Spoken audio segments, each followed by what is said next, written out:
اسی پر بات کریں گے. ہمارے ساتھ انور اقبال صاحب واشنگٹن ڈی سی سے موجود ہیں. انور اقبال صاحب بتائیے گا, آپ اور میں رات سے بیٹھے ہیں سر اور مسلسل اس چیز کو مانیٹر کر رہے ہیں. پوری صورتحال کو دیکھنے کے بعد آپ کا تجزیہ کیا ہے سر اس صورتحال پہ؟ یہ بتائیں سب سے پہلے کہ جس طرح ہم لوگوں نے جب بالکل پہلی نیوز آئی تھی کہ ہمارے پرائم منسٹر نے ایک ٹویٹ کیا ہے, اس سے آگے جس طرح ہم نے تجزیہ کیا تھا سچویشن اسی طرح ہوئی کہ نہیں ہوئی یہ بتائیں. بالکل ایسے ہی ہوئی ہے جس طرح آپ نے کہا تھا, اسٹیپ بائی اسٹیپ چیزیں چل رہی ہیں. تو اگلا اسٹیپ ہمیں پہلے سے پتا ہوتا ہے کہ کیا ہونے جا رہا ہے. دیکھیں اب تو ذرا اتنی فاسٹ چیزیں اب نہیں موو کریں گے نا, کیونکہ اب ایک نتیجے پہ پہنچ گئے. نتیجہ یہ ہے کہ جی اب جنگ کو روک کے 2 ہفتے تک بات چیت کرنی. تو اب 2 ہفتے تک مطلب آج رات میرا نہیں خیال کہ کوئی ٹویٹ آئے گا ایسا جس کوئی بڑا اسٹارٹلنگ ہو. اب وہ دونوں رکیں گے, دیکھیں گے, غور کریں گے, اس کے بعد ایک بیان ایشو کریں گے. تو اب تو چیزیں ذرا سلو موو کریں گی. لیکن ایک بات بتائیے گا انور اقبال صاحب, یہ جو کچھ سینیٹرز ہیں جو کہ ناقدین میں شمار ہوتے ہیں صدر ٹرمپ کے, ان کی جانب سے واضح طور پر اب یہ فتح کے اعلانات جو ہے وہ کیے جا رہے ہیں کہ ایران نے فتح حاصل کر لی ہے. اگر نہیں یقین تو آپ ان 10 نکات کو دیکھ لیں. حالانکہ ان 10 نکات کے اوپر بھی ابھی واضح طور پر گفت و شنید کی ضرورت ہے, اور اس کے بعد ہی جو ہے وہ ان میں سے کچھ نقطوں پر عمل درآمد ہوگا اور کچھ کو جو ہے وہ ریجیکٹ کر دیا جائے گا. دیکھیں ریجیکٹ کی بات نہیں ہوگی. اب مذاکرات کیسے ہوتے ہیں؟ مذاکرات میں ہمیشہ مذاکرات میں 3-4 پوائنٹس ہوتے ہیں جن کو آپ نے منوانا ہوتا ہے. باقی 10-15 پوائنٹس شامل کی جاتے ہیں بارگیننگ کے لیے کہ بھائی ہم نے تو آپ سے کہا تھا کہ یہ اپارٹمنٹ بھی دیں گے, یہ مکان بھی دیں گے اور زمین بھی دیں گے, تو آپ چلیں اپارٹمنٹ نہیں دیتے, مکان دیتے, زمین تو دے ہی دینا. تو اس طرح کر کے گفتگو ہوتی ہے. تو اب جو ہے گفتگو جو ہوگی وہ ہوگی اس پہ کہ آگے کیسے بڑھنا ہے نا. اب تو یہ نہیں ہوگا درمیان کا راستہ نکالا جائے گا. مطلب ایک راستہ نہیں ہے, بہت سارا چیز, ہر ایشو پہ اختلاف آتے ہیں, ہر چیز کی انٹرپریٹیشن الگ ہے دونوں کی. ایران کی الگ ہے, امریکہ کی الگ ہے. تو پھر وہ دونوں مل کے مثلاً ہم ڈائریکٹ چلتے ہیں اس کی طرف. ہرمز ہے, اب ہرمز پہ ایران کہے گا کہ نہیں بھائی ٹھیک ہے ہم کھول دیں گے لیکن ہم پیسے لیں گے ہر جہاز سے. امریکہ کہے گا کہ نہیں پیسے آپ نہیں لیں گے, جیسا پہلے نہیں لیتے تھے اس طرح پیسے فری ہوگا سارا کچھ. لیکن بات ایران کی بھی نہیں مانی جائے گی, بات امریکہ کی بھی نہیں مانی جائے گی. ایران کہے گا کہ ہم تو $2 بلین دیں گے جیسا انہوں نے کہا ہے پر شپ. وہ کہیں گے نہیں, اس کے بعد تو تیل کی قیمت اتنی بڑھ جائے گی دنیا میں. تو وہ کہیں گے اچھا ایسا کریں کہ 2 ملین نہیں تو 2 لاکھ تو لے ہی لیں, چلو تو اس پہ اچھا سمجھوتا ہو جائے گا.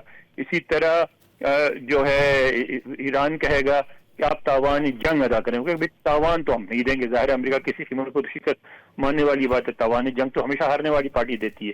تو وہ کہیں گے اچھا چلے پھر آپ سینکشن ریلیکس کریں. کہ چلو ہم اس حد تک سینکشن ریلیکس کر دیتے ہیں, کیونکہ امریکہ سینکشن اس لیے ریلیکس کرے گا کہ آپ اس پہ غور کریں. اس کا ایک دوسرا پہلو کیا ہے کہ سینکشن کے اگر ریلیکس ہو جاتا ہے اور امریکن کمپنیز کے اگر تعلقات ہو جاتے ہیں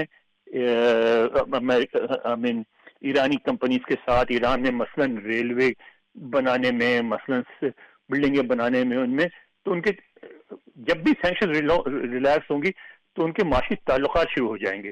اور معاشی تعلقات ہی ہیں جو اصل میں آپ کو لڑنے سے روکتے ہیں, کیونکہ آپ کہتے ہیں یار وہ تو ٹھیک ہے لڑائی تو ضروری ہے مگر ہمارا جو ہے اتنا نقصان ہوگا اتنے $1 بلین کا.